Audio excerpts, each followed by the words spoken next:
Hello and welcome to Conversations with the Voice of Reason. I'm your host, Benjamin Boyce, and today's conversant is Julia Mason, MD. She's a pediatrician in Gresham, Oregon, and she has been working diligently along with SAGM, or the Society of Evidence-Based Gender Medicine, to raise awareness, specifically in her case, with regard to the American Academy of Pediatricians' statements around gender medicine for youth and the lack of thorough research behind those statements. In this conversation, we get a lay of the land of pediatric medicine. I learned a lot. It's kind of fascinating in and of itself from a systems perspective and also from just a basic curiosity about what it is to be a healthy child and a healthy growing human. But we also talk about the state of bureaucracy that is influencing gender-based medicine with regard to American youth. Fascinating stuff. If you're really interested and want to learn more, there are plenty of links in the description. She's a wonderful guest. I'm glad to have her on. So without further ado, here is Julia Mason. Don't you have to be kind of weird to get into pediatrics? Or is that a very normal profession? Well, I mean, that's something that I want to talk about, is that generally it's the soft-hearted, bleeding heart liberals who go into pediatrics. And that's one of the reasons that I think the AAP is in such a pickle right now. Are there any hard asses in the profession? Well, I mean, there's hard-ass woke pediatricians that I've encountered. Well, no, there was a schism in 2002. Oh, wow. And the American College of Pediatrics was formed. Okay. That's worth being part of the interview as well. Okay. Because cool. I didn't know there was. Of course, there's going to be a bunch of Machiavellian backstabbing, War of the Roses, Games of Thronesy, pediatric. Oh right, yeah. Vying for the power, right? For power, the power. Have you seen that? You probably haven't. There's a doctor who makes very funny videos. He makes like TikTok videos where he plays all the roles. And Glunken Flacken or something, but he did a recent one that was the pediatric department meeting, and he's like, okay, and the DBA. So first we're going to pass the hat. And they're like, what are we raising money for? Blood pressure cuffs. Why can't the hospital buy them? They bought a robot, a robot to do surgery.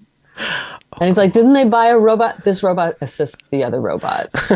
and then it turns out that like there's somebody there who isn't a pediatrician, but they want to be there because like you guys seem like you're having all the fun and you're cool and we would like to be. And they're like, well, if you're going to be in pediatrics, you have to answer the question, what is the best thing about being a pediatrician? And he goes, everything. And they're like, yes. So, yeah, pediatricians are different. Okay, so let's get the lay of the land then. Okay. So pediatrics is anything having to do with, 17 and younger, right? Oh, no. Pediatricians generally will see kids up to 21. Okay. And then there's a post-residency specialty training you can do called adolescent medicine. And if you specialize in adolescent medicine, you're comfortable seeing kids sort of between, I don't know what the lower bound is, but to 25. Okay. And so sometimes I tell my patients, I'll see you till you're 18, 21 if I like you. Yeah. And you're still covered by insurance. Yeah. Yeah. So, and pediatrics is specifically about the body, or the body and the mind. Well, that's a good question. Is it psychiatry or physiology, physiognomy? Almost all primary care physicians practice some amount of psychiatry these days because there aren't that many psychiatrists. And boy, there aren't child psychiatrists, especially in this area. It's hopeless. I remember I had a girl. What? Who in Portland? Portland. The Pacific Northwest? I don't know about the Pacific Northwest. I'm just talking about, I'm in Gresham. Okay. Most of my patients have public health insurance. Ah. If you have fancy private insurance, I'm sure there's many options. But for my patients with OHP, I got almost nothing. I've got some overworked health centers that specialize in OHP patients, and they have one psychiatrist, and you refer them for therapy, and then maybe the therapist refers them for psychiatry if they need it. I had one mom who explained to me that what you have to do is you have to go to the emergency room and say that your kid is suicidal, and then they will set you up with Catholic Community Services. Oh. And she quite deliberately did that to get her 11-year-old some services that because she had contacted the Morrison Center, which is what I was referring to, and they'd said, we don't have any openings. And she's like, we need help now. Okay. So she went to the emergency room. And so this field covers probably not zero. Birth to 21. So birth to 21. Yeah, birth to 21. And a lot of things happen during that time. There's a lot that happens. Yeah. We do a lot. But yeah, so primary care doctors do a lot of psychiatry. I mean, fluoxetine, Prozac, it kind of came out when I was in medical school. So it was a big deal. So that's a SSRI or something? SSRI, right. So Prozac was the first SSRI. And it was amazing because prior to that, all of the antidepressants were toxic in overdose. So, imagine you're a psychiatrist and you have a patient and they're terribly depressed and they're suicidal. And it's like, here's a medicine that will maybe help, but if you swallow a handful, it'll kill you. Please don't do that. Yeah. Yeah. so like so in the old days, and tranquilizers, antipsychotics. Tricyclic antidepressants. Those were the big ones. The big one was the tricyclics, imipramine, all those, and those are toxic in overdose. Benzos. My policy on benzos is, you get benzos when you're about to have surgery. That's what they're for. They're not for use at home. Okay. Yeah.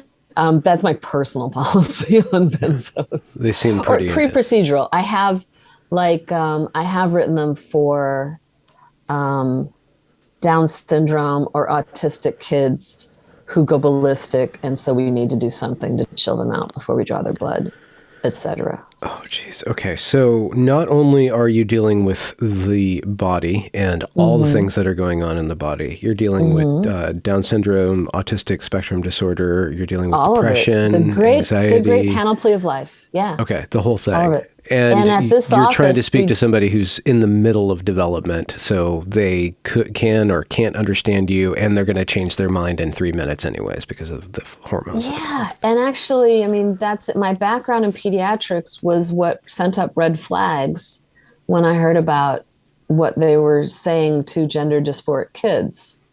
When they're like, 99% of kids put on puberty blockers go on to the cross-sex hormones and the rest of it. And I'm like, okay. And they're saying it like, this shows that kids just know. The kids know.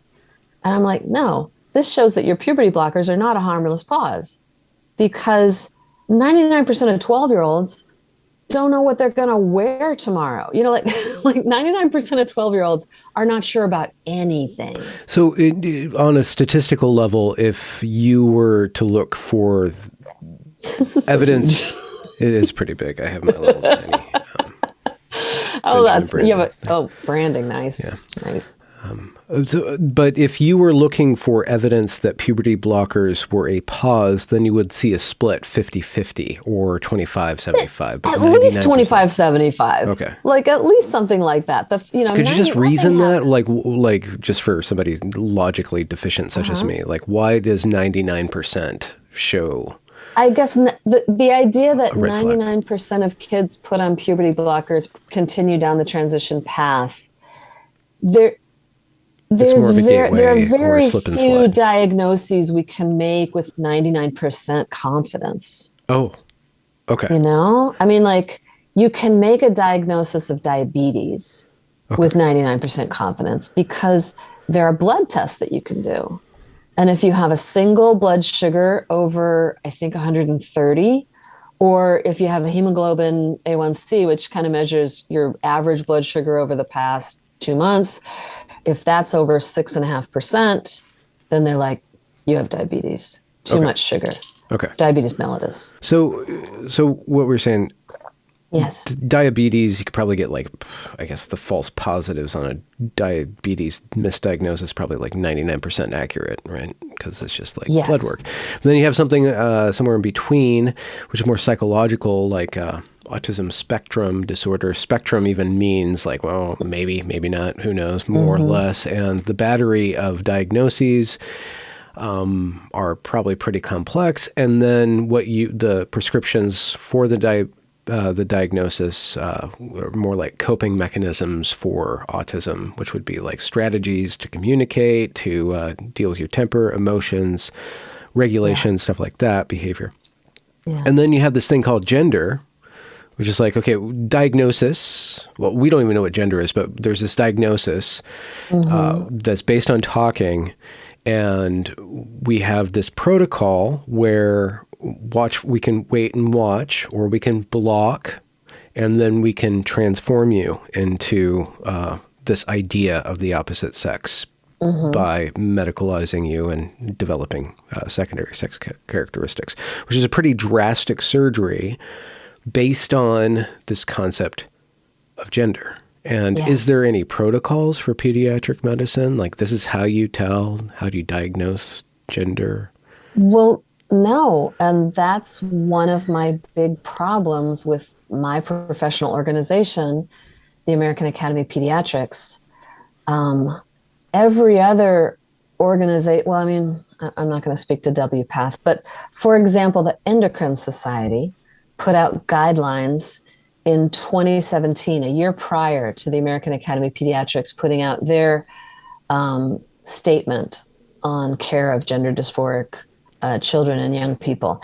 And the Endocrine Society was very careful to say, we have no idea how you decide which children are the trans children.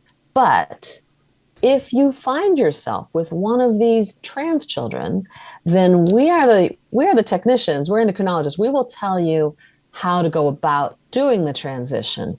And it's the puberty blockers, and then it's the cross-sex hormones, and then it's the surgeries.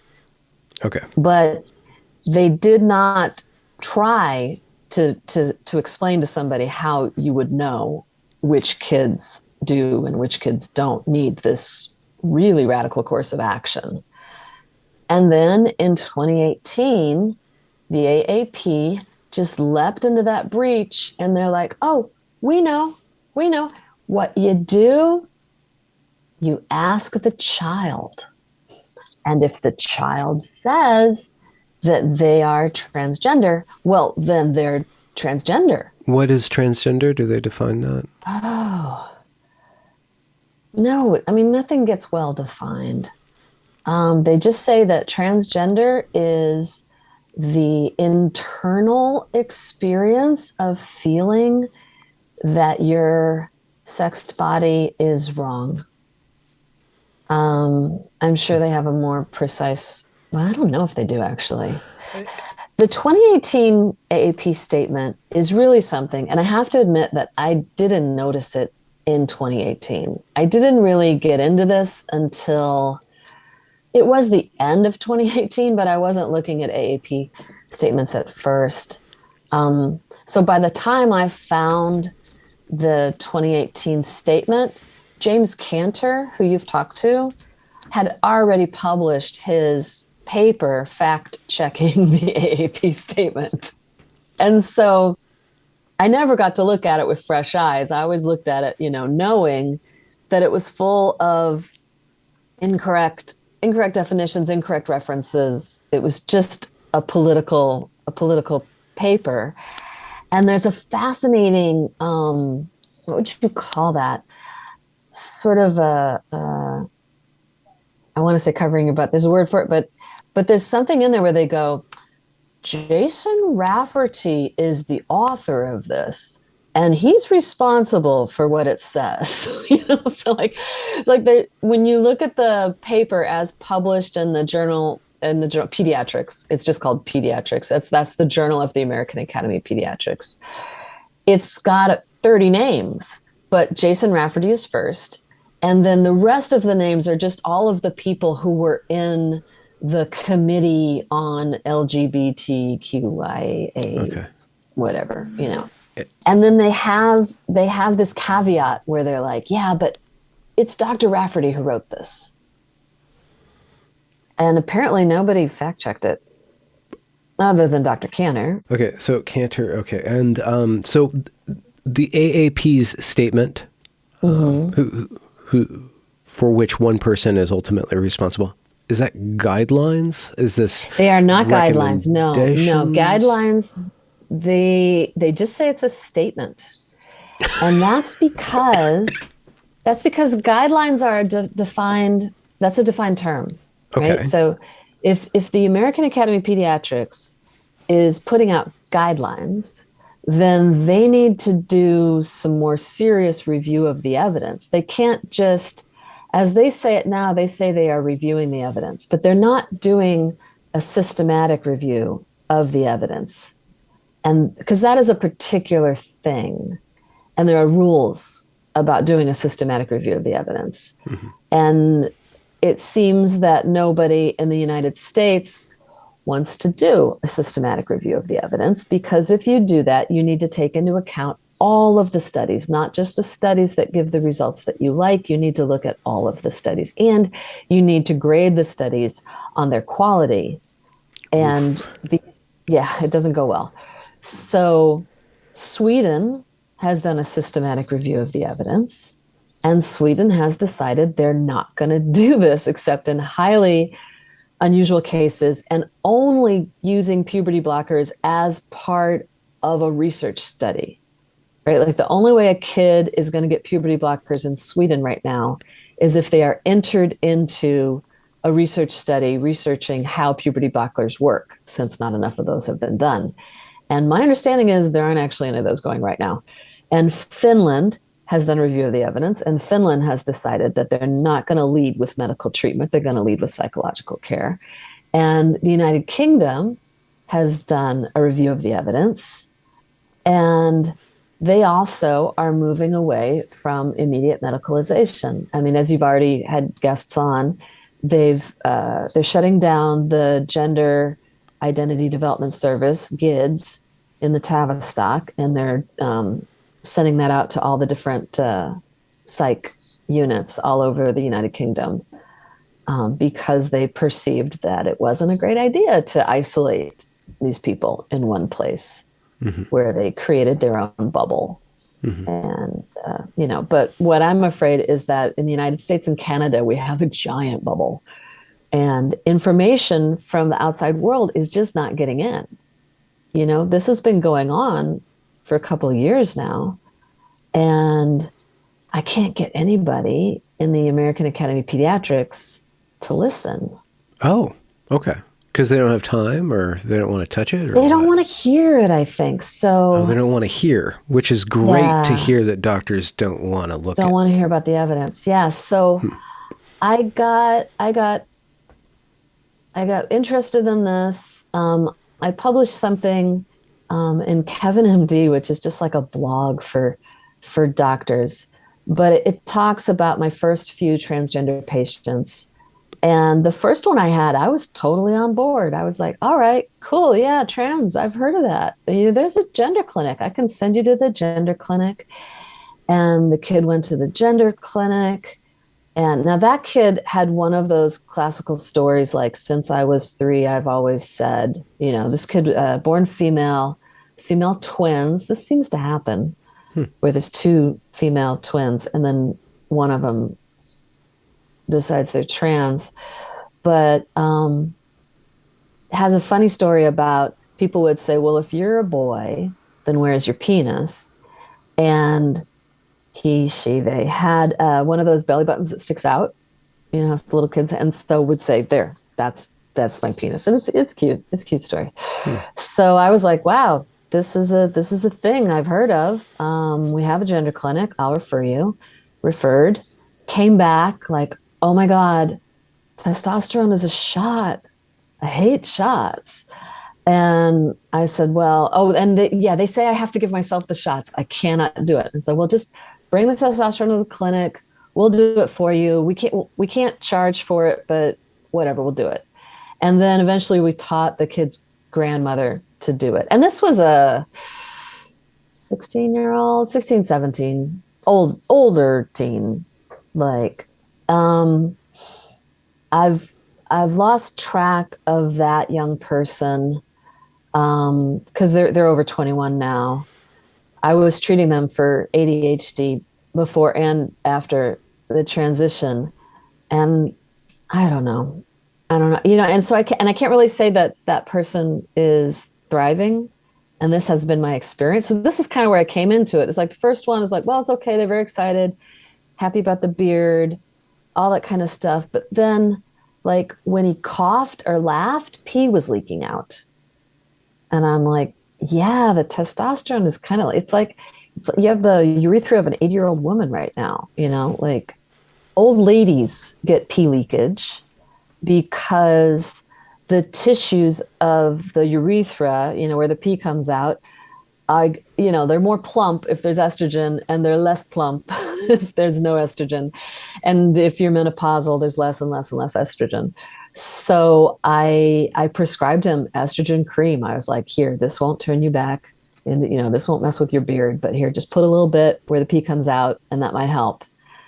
And I actually don't know if it helped, but so I was seeing side effect, but then I was just seeing more and more young people coming to me, and they didn't have that story like my first trans patient. They were just like suddenly deciding they were trans in high school.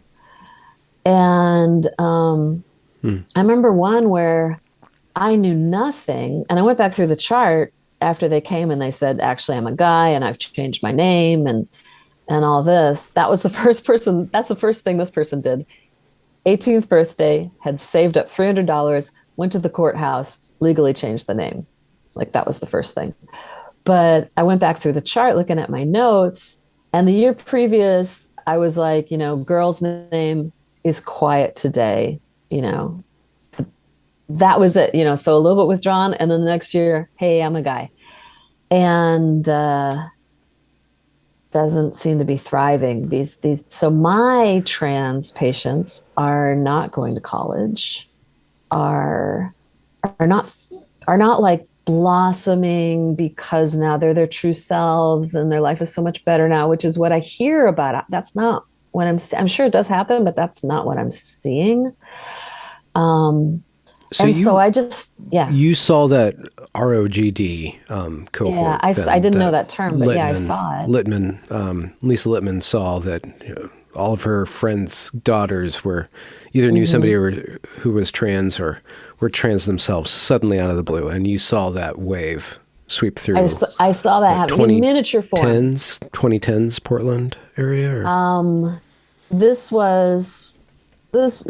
it really was like 2017, 18, 19, 20. Okay. It's been pretty recent because I'm not in Portland proper. I'm in Gresham.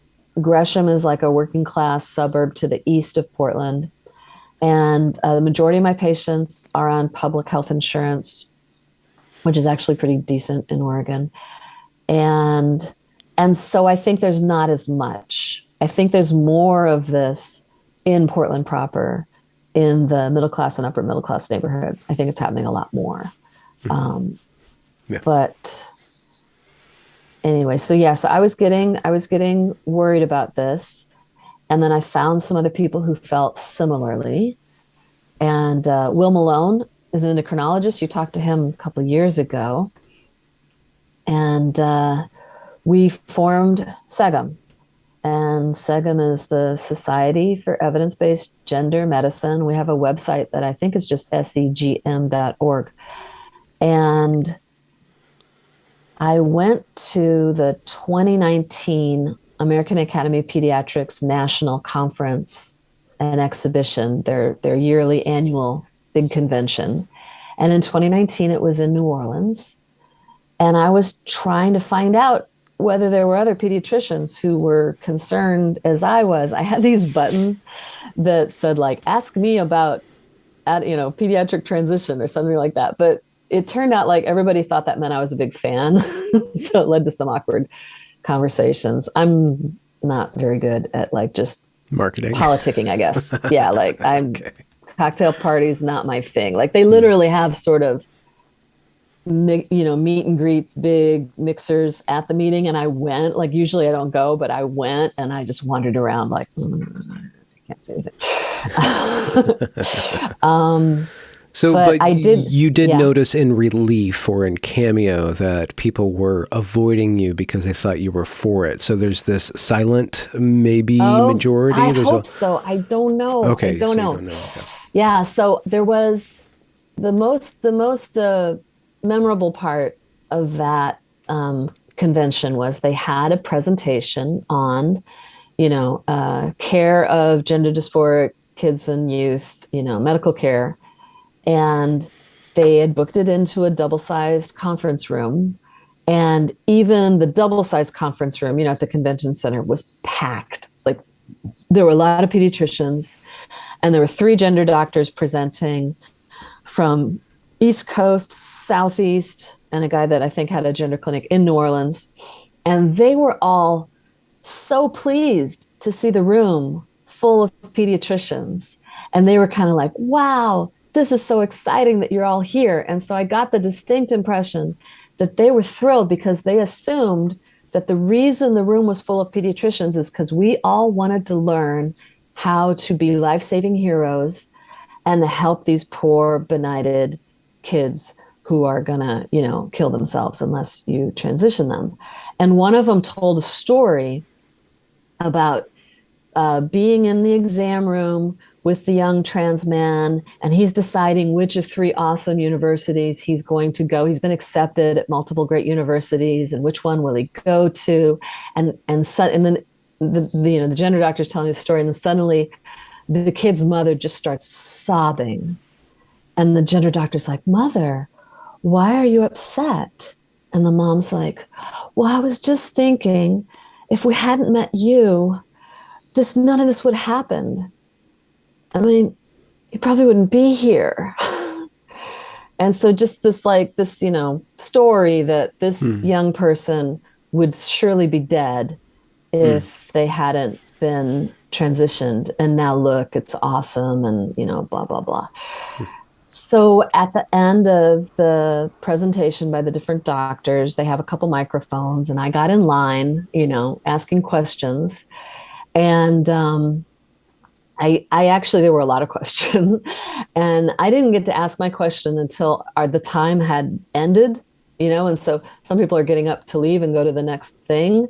But I don't remember what my question was, but I was expressing some skepticism about, about whether this is really the right thing to do for these young people.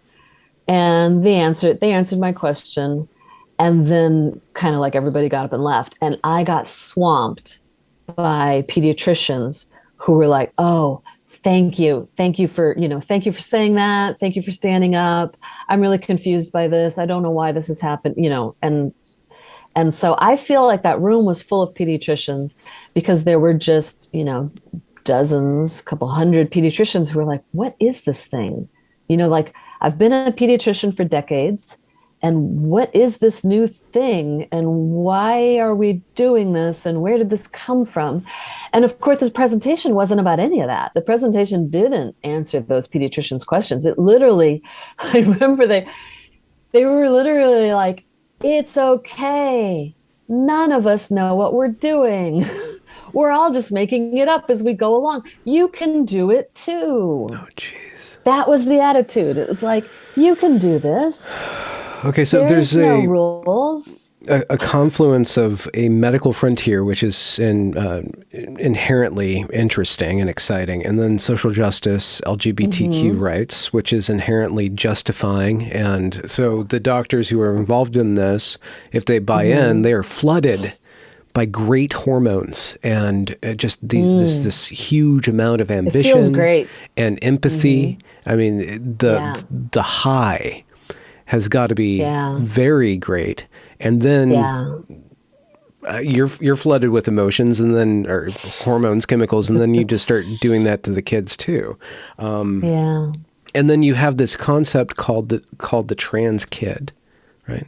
This in powerful concept, probably one of the most powerful Yeah. concepts I think of the 21st century so far. Just in the Mm-hmm. amount of this idea translating into material reality so powerfully Right. and so surgically, Yeah. hormonally, financially, lifelong consequences of this from this idea trans kid. Have you Mm-hmm. seen that concept defined? Have you watched it explode on the scene or just kind of come into being out of nowhere? You just turned a corner in your doctor's office one day and there it was, the trans kid shining with the Well, holy light yeah, of... I mean, it sort of came out of nowhere for me. And I was just trying to wrap my head around it. But I tried to talk to these gender doctors sort of out in the hallway after talking to all the pediatricians. Um, and it was really obvious that they viewed themselves to be the life-saving heroes in this, in this triangle. Yeah.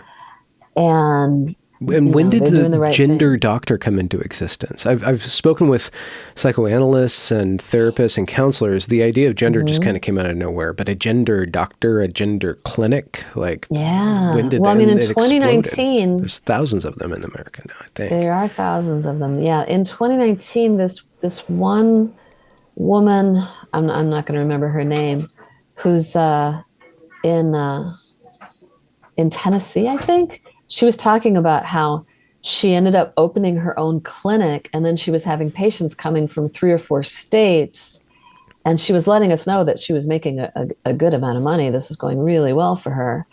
Um, but it sounded like she'd been at it for at least a couple of years. It does seem like everything exploded in 2015. Hmm. But this is me looking back. Yeah. I kind of got into it early 2019.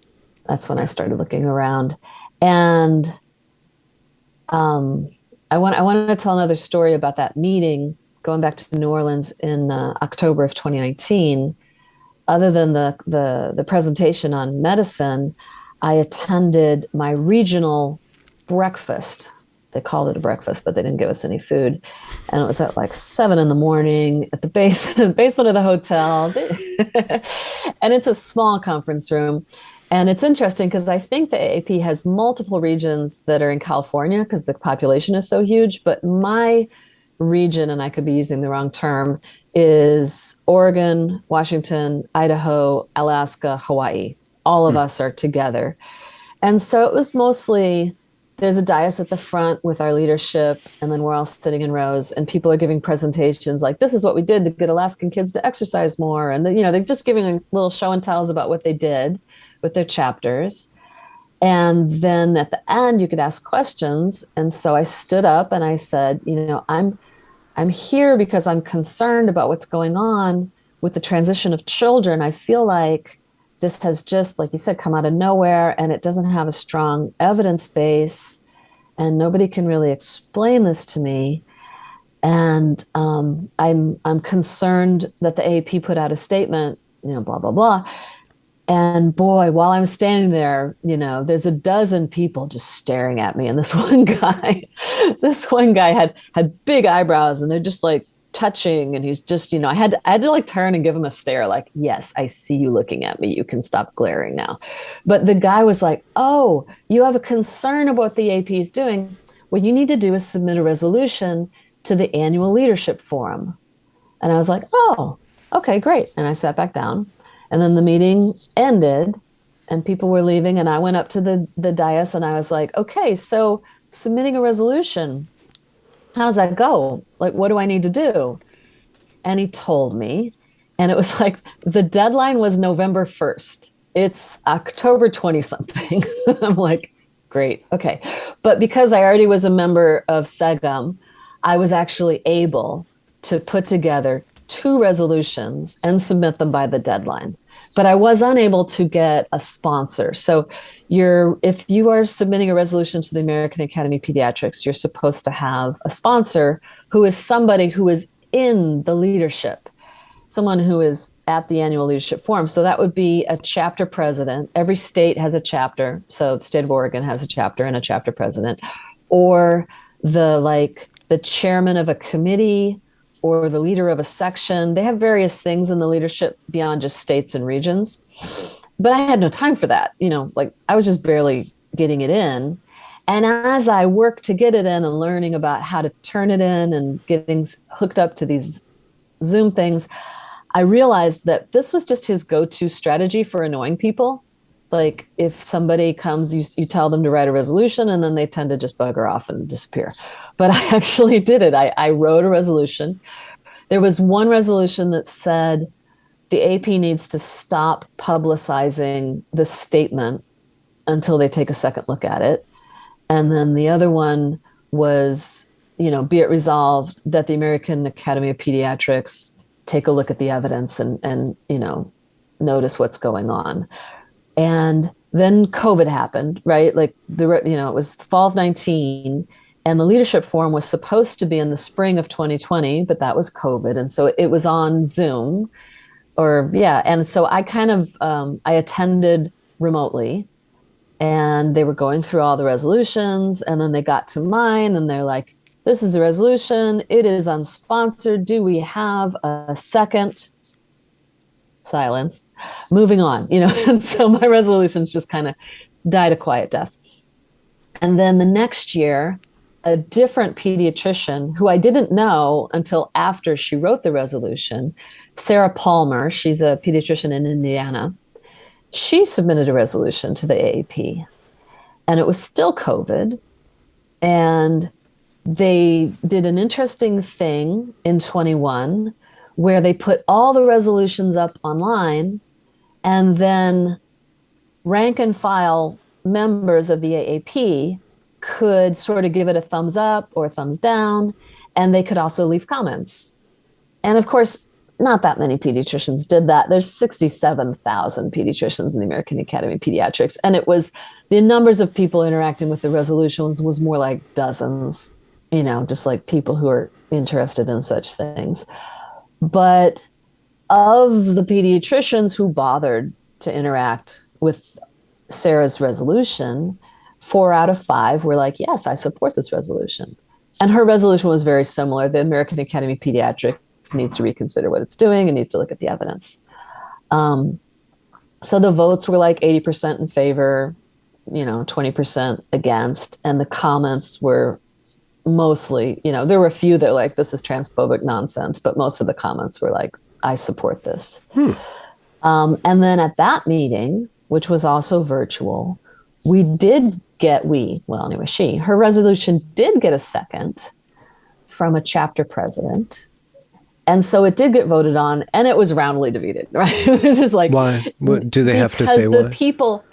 The people who were at the annual leadership forum are the people who are in the leadership of the American Academy of Pediatrics. And at the moment, they're all pretty firmly on team trans team trans kid.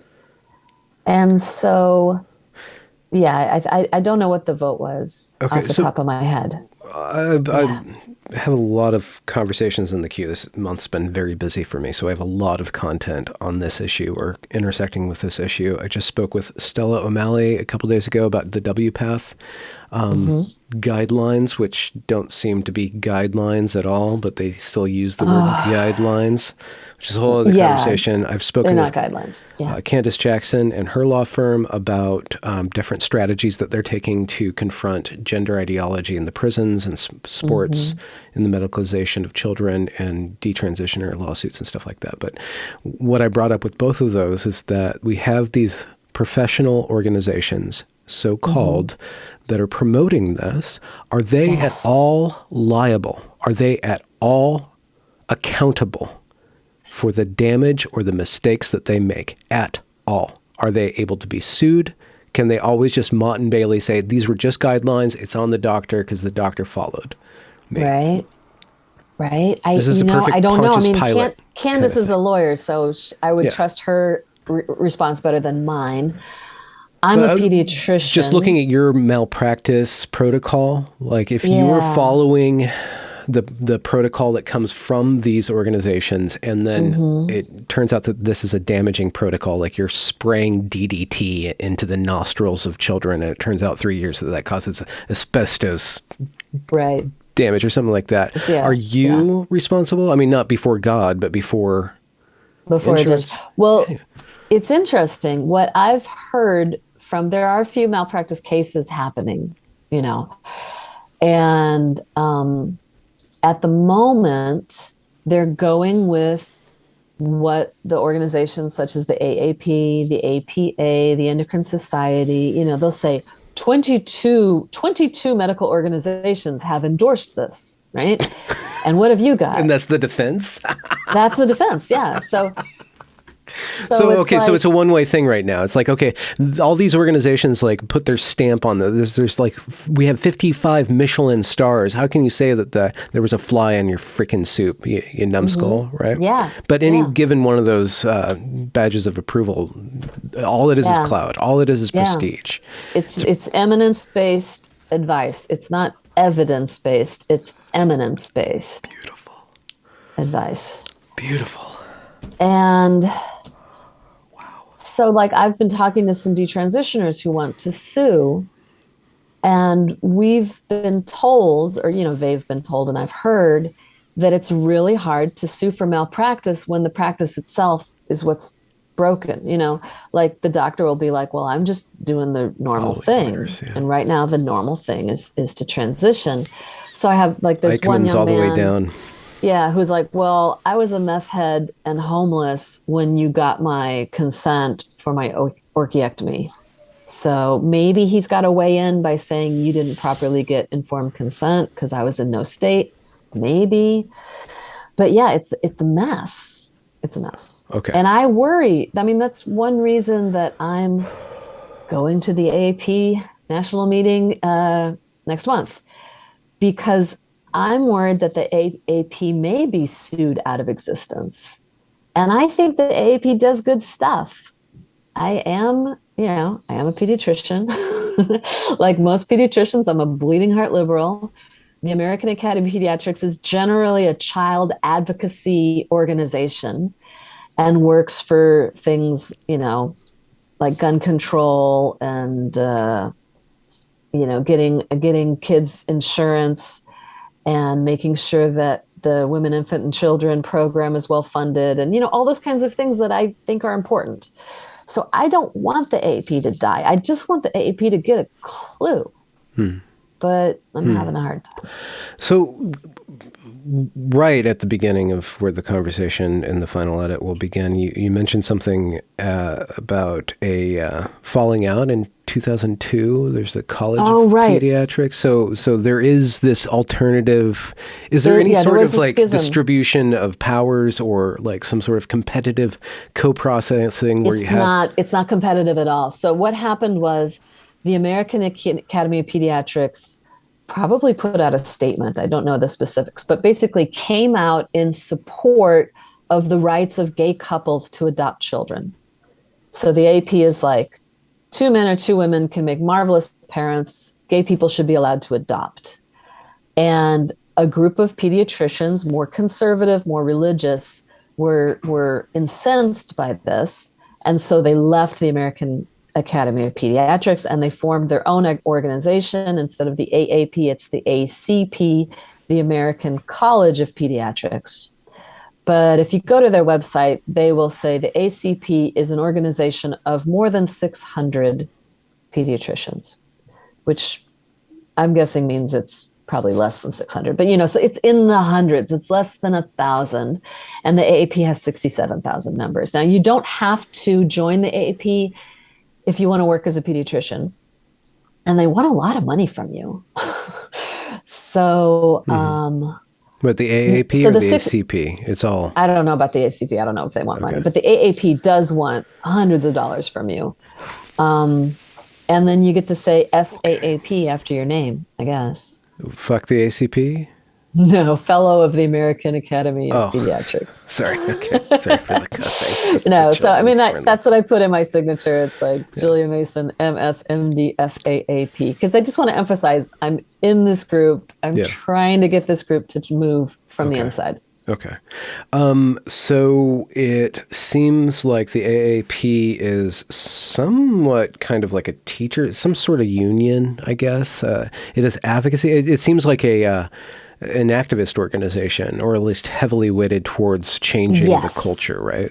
I think it's reasonable to call it an activist organization because So, it engages in advocacy, also okay. education for pediatricians. Advocacy and okay. And education. And So, it has the journal Pediatrics, who I always thought was a really good journal until I found out some of the stuff they've published. okay. And I tried to get them to publish something for me. That was exciting. Did it go through? Didn't go well. Okay. That was so at the end of 2020, they they they they lifted up Jack Turbin's article that was based on the United States transfer, the USTS, the 2015 USTS, which was an online convenience sample survey where they offered prizes for participation. But he data mined that for multiple articles that were published in high impact journals. And I'm baffled by the whole thing. So they said that that article, the one that they published, was their number one article of 2020. And that was just like, I don't know, sort of a last straw moment for me. And so I wrote an email to Dr. First, who is the editor in chief of pediatrics of the journal. And I was like, sort of like, at long last, have you no shit? Like, I was just like, dude, Well, seriously? why? Because of The the top data was article? problem, or Sorry? just to concretize why you were I incensed? was upset because this was not a serious article. It was not based on a good source of information, and it was not respectable. And they're saying it's the number one article. So then the editor writes back to me and he's like, well, we chose our top 10 based on engagement. Yeah. Not like, we're not saying that was the highest quality article. No, We're no, just it's saying it got the popularity. most engagement. Yeah, it's a popularity contest. And I'm like, well, I think that's ridiculous. And and I'm concerned. And he's like, well, you should submit something. You should submit something to the journal. Give us a And I was resolution like, and have 5 people sponsor it of very esoteric well, he was credentials. saying that I should write an article for his journal. And they do have a format where it's called Pediatric Perspectives, and it's like the view of a general pediatrician in the trenches, and they write Okay. about something. So I looked at that and I'm like, and I told him, I said, I'm skeptical. And he said, yeah, you might be surprised. So I wrote something and I submitted it, and he sent it out to 3 different gender doctors Oh, as the peer review. Right. okay. Which So are I said, not, I'm gender concerned. doctors are not at all biased against gender Exactly. medicine. And so the responses that came back were just, I mean, they were kind of hilarious. So one of the lines in the article was that a small child will believe the adults if they tell them that when they're older, the doctors will change their sex. We can't. And it's cruel to imply that we can. Because that's just developmentally informed statement. Little kids believe what you tell them. And so it's just insane to tell a child young enough to believe in Santa Claus, that, yeah, you feel like a girl, like you like pink, you like sparkles. That means you're actually a girl. You're a girl in a boy's body. And so we're going to change your name and we're going to change your, presentation. And when you're older, the doctors will change your sex. And a little kid's just going to swallow that whole. Yeah. Okay, great. And then oh my God, I was complaining before that puberty blockers lock the kid in. This will lock in a 4-year-old. This will lock in a 6-year-old. So I had that statement, and one of the reviewers was offended by it, saying that, we really do make a lot of changes.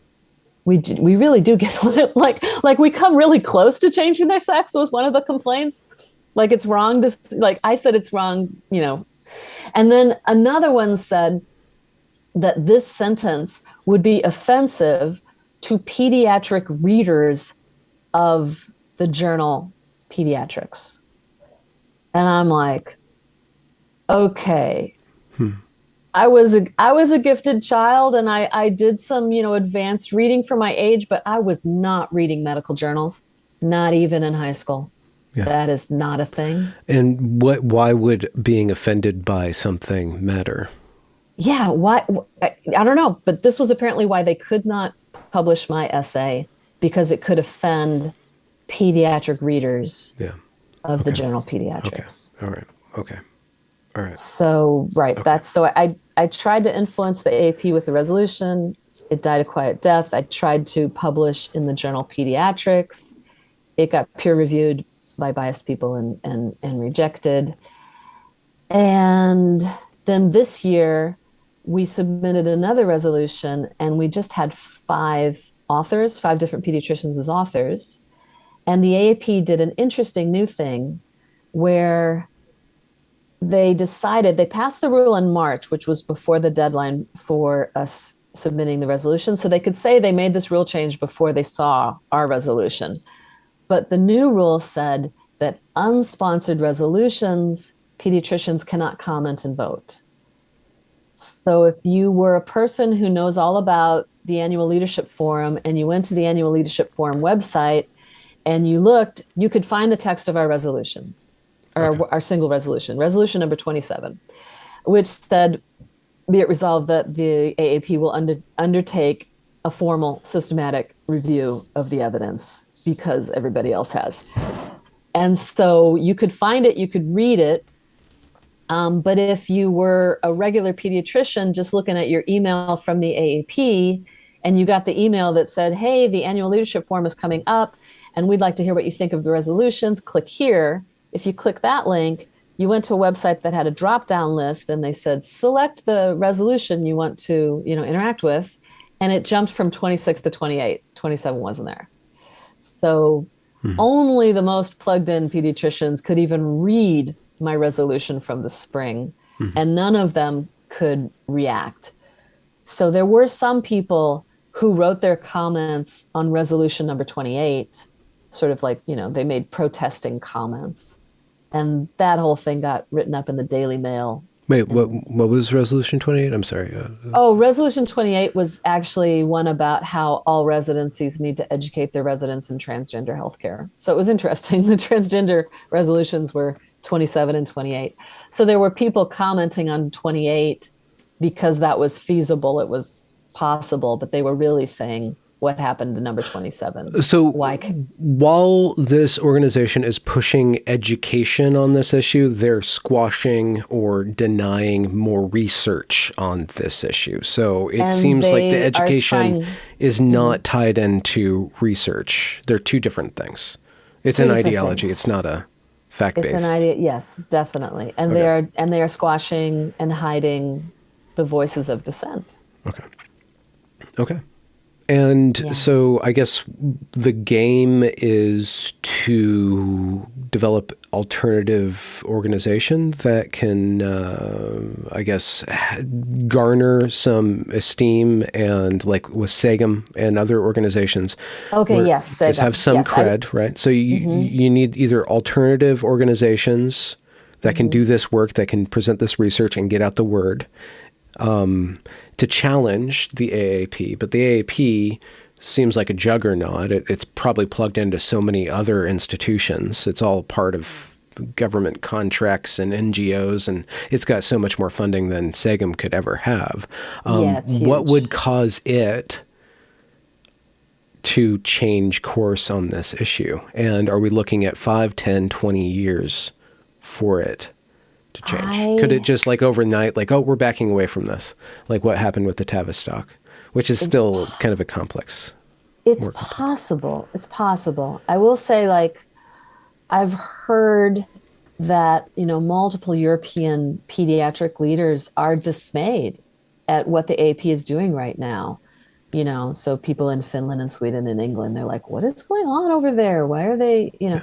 And my impression is that the leadership of the AP sort of got hoodwinked into this. I really feel, I'm just very generous. And so I feel like people who are in the leadership of the American Academy of Pediatrics are generally bleeding heart liberals like me, and they're busy. and they got pulled into they participated in something with the HRC, I think in 2016, that was about transgender rights and had mentions of transgender children. Human And Rights then Campaign? Human Rights Campaign, yeah. Okay, thank you. And then I'm guessing 2016, Jason Rafferty, who at that time I think might have still been a resident. He was very early, a very young doctor, early in his training. That's the hallmark of a lot of these. Yeah, no. He I mean, goes you to got the to get your leadership. name out there. It's a very Yeah. male typical. Yeah. So he goes to the leadership and he's like, this is the new thing. This is the new civil rights. This is the new civil rights movement. Trans is the new gay. We need to get on board. We need to be on the right side of history. And all of these people who are more like my age, late 50s, early 60s, they're like, yeah, yeah, yeah. I'm for that. What you said, yeah, I'm for it. And so he comes up with this statement and nobody fact checks it. Except Nobody, for like, it's not Vulcan. actually, well, I guess it's peer reviewed, which means it gets reviewed by other gender enthusiasts, right? So it doesn't get fact checked, it doesn't get looked at, it gets published. James Cantor rips it to pieces, and the AP is just like, no, Na, na, no, no, na, na, they don't na. pay Yeah. any attention to that. And it's sort of like that classic, it's not the crime, it's the cover up. I feel like the AAP just got backed into a corner. They just fell into it because, Yeah. like I said before, the Endocrine Society said, we have no idea how to tell which kids, but Yeah, if they but they do, we'll tell still, you. they But the still, AAP's like, oh, we'll tell you. You just the ask them. Endocrine Society is like, well, we're not going to tell you how to get on the yellow brick road, but here's how to build it. Yeah, Right. So, I right. mean, Yeah, it's all a piece, but it they just it is all covered, a piece.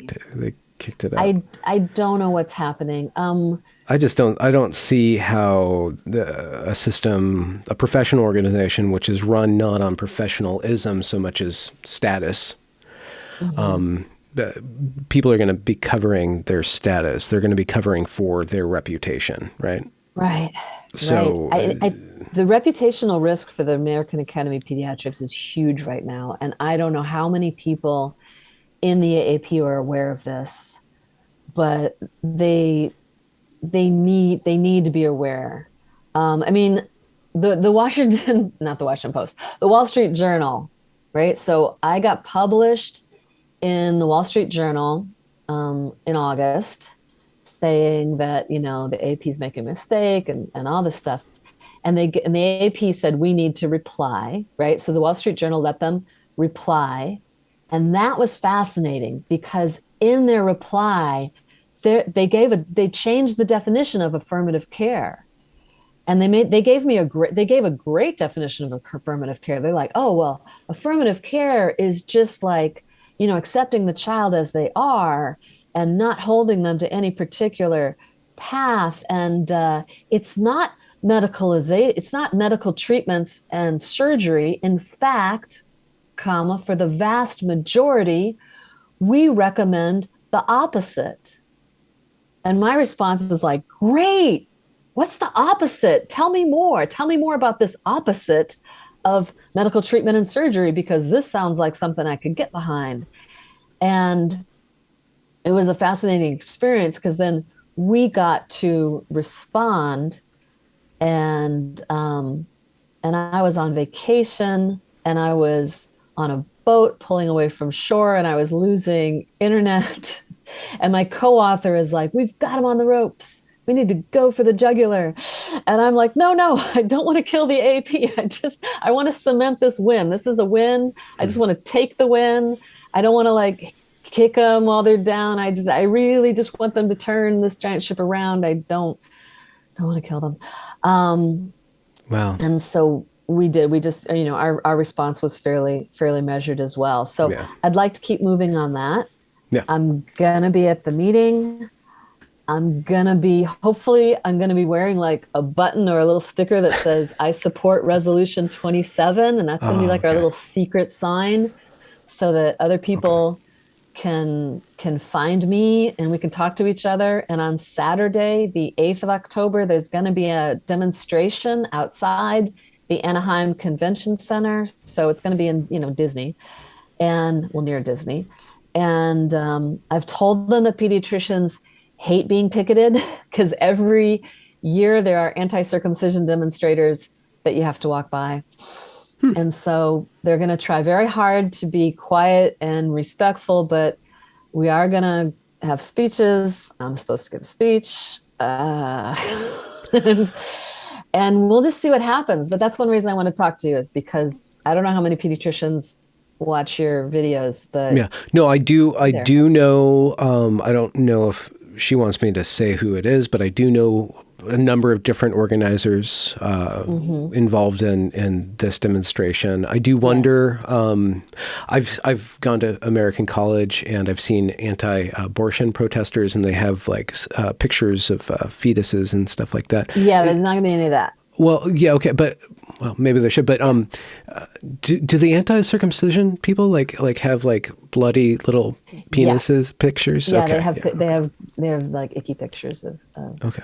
circumcision. They have some botched vaginoplasties. I mean, I know. on a picket sign, you know. Okay, here's the deal, Benjamin. You've been brewing this for years, right? I know. You are deep in it. And I am deep in it, but I am trying very hard To give it to to on-ramp maintain my people. awareness of the normies. Yeah. And I still remember when I saw the title of a book, Born in Your Own Body by Helen Brusco Evans. And I was like, oh wow, that's like, like to deny, to refute the idea that anybody could be born in the wrong body for me as like just inching into this, beginning to wonder about it, seemed like a strong statement. So Yeah. like Okay. your brain changes the more you learn about this, Yeah. and then you either decide to wall it all off or you get incredibly incensed. But if you go too far too fast, you just engage the defensive reflexes of the people you're trying to reach. And I am trying to reach pediatricians, Yeah. and they are firmly in the lefty liberal camp. And so it's like, I refuse to be quoted in right wing publications because, like, if you're a liberal, it's like the conservatives have cooties, and if you just touch them, then you can be discounted. And so I'm trying very hard to keep those bridges open. Yeah. No, that's wise. I would respond on a theoretical level that is not that attitude towards conservatism what allows absolute insanity, because the liberals have roped themselves off from any sort of pushback, right? Yes, And yes, then it's you get just one wild. crazy idea like trans kid, and there's nobody to stand against it. the the polarization is just a huge problem. It's a problem on both ends. Yeah. There's problems on both ends. There's crazy on Yeah. both sides. But when you're in one side, you you Yeah. only see the crazy of the other side. And it's just fascinating because my Twitter feed is a bizarre mix Yeah. of left, right, and heterodox. And yeah, Wow. yeah, the people are living in their own bubbles and trying to pop some. So, Anaheim, that's on the 8th of October. But what's Sagem? Could you plug Sagem for, just say who's it for and what Yeah, it's for okay. as a resource? I think you're right when you said that SEGM is an attempt to create a more reputable organization to talk about gender medicine, because I don't think that WPATH is reputable. I think they've been completely taken over by activists. Just the eunuch chapter, I'm sure. Oh God.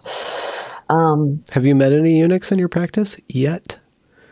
No. Okay. I'm willing to say this very firmly. A Western child, cannot identify as a eunuch.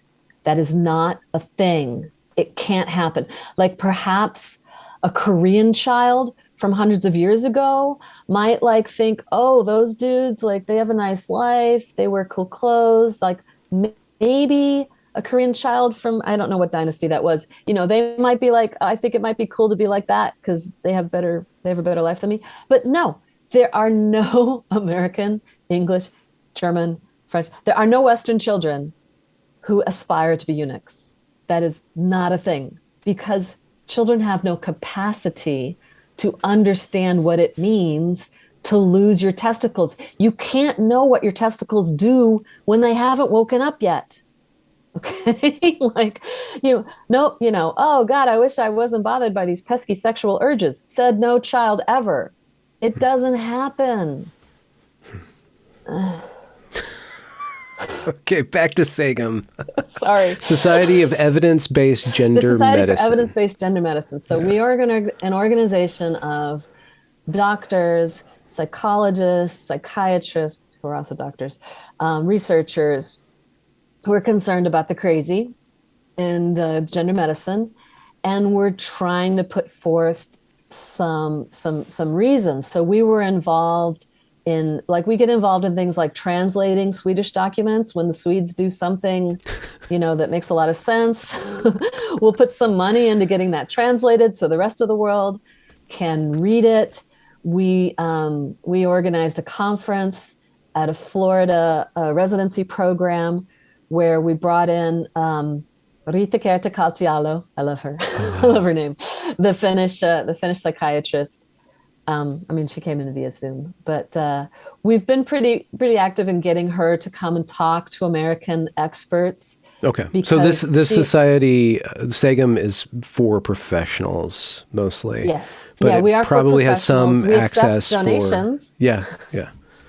We'd love donations because we are, like you said, we don't have anything near the budget of the American Academy of Pediatrics. We're running on a shoestring. We're pretty much a volunteer-run organization. We're all doing this in our spare time. Mm-hmm. It's literally just a bunch of people doing this in their spare time.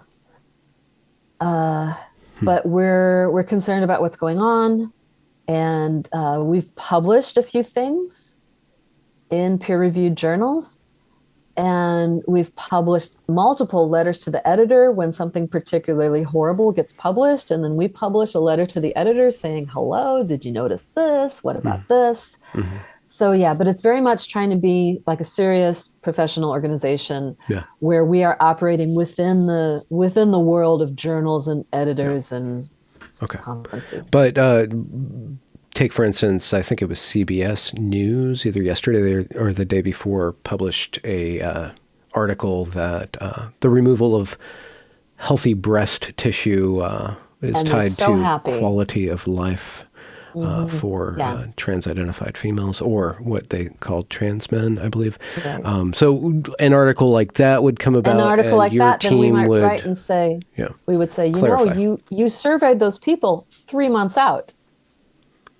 That's definitely within the honeymoon period. Although I have personally talked to people who say the moment I opened my eyes as waking up from the anesthesia, my first thought was, oh my God, what have I done?